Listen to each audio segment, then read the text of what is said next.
আসসালামু আলাইকুম রহমতুল্লাহি ওবরাকাতু। সম্মানিত দিনী ভাই বোন, আজকে আমরা জানব একদম কম সময়ে সালাতুত তাসবিহ নামাজের বিস্তারিত নিয়ম। একদম সহজে যদি আপনি সালাতুত তাসবিহের নামাজের নিয়ম জানতে চান তাহলে একদম শেষ পর্যন্ত বুঝে শুনে আমার সাথে থাকুন। দেখেন, এখানে সালাতুত তাসবিহের যে তাসবিহটি রয়েছে এই তাসবিহটি আমি আপনাকে একদম সহি শুদ্ধ করে মস্ক করাবো। এই যে তাসবিহটি দেখছেন এই তাসবিহটি আপনাকে কতবার পড়তে হবে এবং সালাতুত তাসবিহের নামাজ কত রাকাত পড়বেন সব কিছু জানতে একদম শেষ পর্যন্ত দেখুন। এক, নামাজে দাঁড়িয়ে সানা পড়ার পর সূরা ফাতিহার পূর্বে এ তাসবিহ 15 বার পড়বেন। এই যে তাসবিহটি 15 বার পড়বেন। প্রিয় দর্শক, আপনাকে মনে রাখতে হবে যে নামাজে দাঁড়িয়ে সানা পড়বেন এবং সূরা ফাতিহার পূর্বে, সূরা ফাতিহা পাঠ করার পূর্বে এই তাসবিহটি আপনাকে 15 বার পড়তে হবে। মনে রাখবেন 15 বার, প্রথম হলো 15 বার। দ্বিতীয়, সূরা ফাতিহা ও অন্যান্য সূরা মিলাবেন। ঠিক আছে, অন্য যে কোনো একটি সূরা, যে সূরাটি আপনি পারেন, একদম সহজ ছোট সূরা পড়েন, কোনো অসুবিধা নেই। এই সূরাটা মিলানোর পরে, সূরা ফাতিহা এবং অন্য সূরা মিলানোর পরে আপনাকে রুকুর পূর্বে, ঠিক আছে, রুকুতে যাওয়ার পূর্বে এই তাসবিহটি আবার আপনাকে কয়বার পড়তে হবে? 10 বার পড়তে হবে। প্রিয় দর্শক, এই তাসবিহটি একবার আমার সাথে সহি শুদ্ধ করে পাঠ করেন। সুবহানাল্লাহি ওয়ালহামদুলিল্লাহি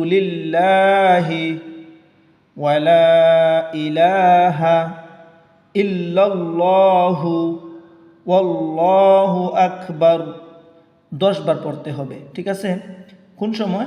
সূরা ফাতিহা ও অন্য সূরা মিলানোর পর রুকুর পূর্বে, রুকুতে যাওয়ার পূর্বে।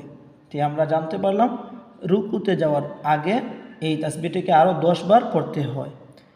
দেখেন, তৃতীয় নম্বর, রুকুতে গিয়ে রুকুর তাসবিহ সুবহানা রব্বিয়াল আযীম বলার পরে এই তাসবিহটিকে আবার 10 বার পড়বেন। ঠিক আছে, সুবহান রব্বিয়াল আযীম রুকুর তাসবিহ পড়ার পর আরও 10 বার পড়তে হবে। সুবহানাল্লাহি ওয়ালহামদুলিল্লাহি ওয়ালা ইলাহা ইল্লাল্লাহু আল্লাহু আকবার। 4, রুকু থেকে সোজা হয়ে দাঁড়িয়ে সামি আল্লাহু লিমান হামিদা আমরা পড়ে থাকি। একা নামাজ তো আদায় করতে হবে যেহেতু এটি নফল নামাজ। সম্মানিত দিনী ভাই বোন, আমরা এই নামাজটিকে জীবনে একবার হলেও পড়ার চেষ্টা করব। ঠিক আছে, তো দেখেন, সামি আল্লাহু লিমান হামিদা আমরা রুকুতে যাওয়ার পরে তাসবিহ পড়ার পরে, তাসবিহ শেষ হওয়ার পরে আমরা এই তাসবিহটি পড়ি, সামি আল্লাহু লিমান হামিদা।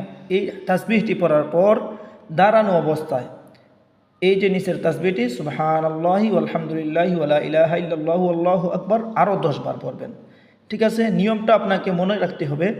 5, সিজদায় গিয়ে সিজদার তাসবিহ সুবহানা রব্বিয়াল আ'লা আমরা এই তাসবিহটি পাঠ করি। এই তাসবিহটি পাঠ করার পরে সেজদা থাকা অবস্থায় আপনাকে এই তাসবিহটি পড়তে হবে আরও 10 বার। 6, 2 সিজদার মাঝে আল্লাহুম্মা গফিরলি ওয়ারহামনি ওয়াহদিনী ওয়াআফিনী ওয়ারজুকনি এই তাসবিহটি পড়তে হয়। ঠিক আছে, 2 সিজদার মধ্যখানে এই তাসবিহটি পড়ার পর বসা থাকা অবস্থায় এই তাসবিহটিকে আপনাকে আরও 10 বার পড়তে হবে। আশা করি বুঝতে পারতেছেন। দেখেন, 7, দ্বিতীয় সেজদায় গিয়ে সেজদা থাকা অবস্থায় সুবহান রব্বিয়াল আ'লা পড়বেন। তো পড়ার পরে আপনাকে আবার এই তাসবিহটি আরও 10 বার পড়তে হবে। ঠিক আছে, তো সর্বমোট হলো কতবার? 75 বার। এরকমভাবে আপনাকে প্রত্যেকটি রাকাতেই পড়তে হবে। ঠিক আছে, ঠিক এইভাবে দ্বিতীয় রাকাতে দাঁড়িয়ে প্রথম রাকাতের মতো নামাজ আদায় করা। 2 রাকাতের পর বৈঠকে তো আমরা তাশাহুদ পড়ে থাকি, আত্তাহিয়াতু পড়ে থাকি। ঠিক আছে, তো আত্তাহিয়াতু পড়ার পর সালাম ফিরাবো না। ঠিক আছে, সালাম না ফিরিয়ে উপরের নিয়ম যেগুলো আমি বলে এসেছি, যে নিয়মগুলো বলে এসেছি এগুলো মনে রাখবেন এবং এই নিয়ম অনুযায়ী আপনাকে আরও বাকি যে 2 রাকাত রয়েছে এই 2 রাকাত নামাজ আদায় করতে হবে। এইভাবে আপনাকে 4 রাকাত পড়তে হবে। ইচ্ছা করলে আপনি রাতের বেলা 2 রাকাত করে পড়তে পারেন এবং ইচ্ছা করলে দিনের বেলা আপনি একসাথে 4 রাকাত পড়তে পারেন। নিয়ম হলো রাত্রের বেলা আপনি 2 রাকাত করে পড়বেন এবং দিনের বেলা যদি পড়েন তাহলে 4 রাকাত করে পড়বেন। সম্মানিত প্রিয় ভাই বোন, এই নামাজের ফজিলত হলো রাসূল সাল্লাল্লাহু আলাইহি ওয়াসাল্লাম বলেছেন, এই নামাজের দ্বারা সগীরা কবিরা গোপনে প্রকাশ্যে যত প্রকার গুনাহ আমরা করে থাকি সমস্ত গুনাহ আল্লাহ মাফ করে দিবেন।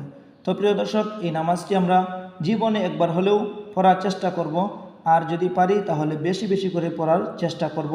তো এরকম নিত্য নতুন ইসলামিক ভিডিওগুলো পেতে চ্যানেলটিকে লাইক, কমেন্ট ও সাবস্ক্রাইব করে আমার সাথেই থাকবেন। ভালো থাকুন, সুস্থ থাকুন। আসসালামু আলাইকুম ওয়া রাহমাতুল্লাহি ওয়া বারাকাতুহু।